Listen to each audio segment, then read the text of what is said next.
Quelques minutes après cet enfarinage, nous avons retrouvé l'homme qui a donc lancé cette farine sur Jean-Luc Mélenchon à un coin de rue, à l'endroit où le service d'ordre de la manifestation l'avait emmené.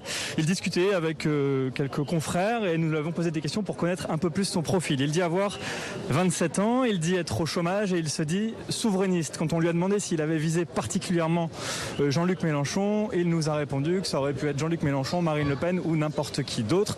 Il en veut globalement à la classe politique. Il a prémédité son geste en quelque sorte parce que ce qui lui a donné envie de faire ça aujourd'hui, c'est ce qui s'est passé pour François de Rugy qui a été enfariné hier. C'est comme ça qu'il a eu l'idée de venir ici dans cette manifestation avec de la farine. On lui a demandé également si cela faisait écho à ce qui s'est passé cette semaine pour le président de la République, cette gifle qu'Emmanuel Macron a reçue lors de son déplacement dans la Drôme. Pas particulièrement, nous a-t-il répondu.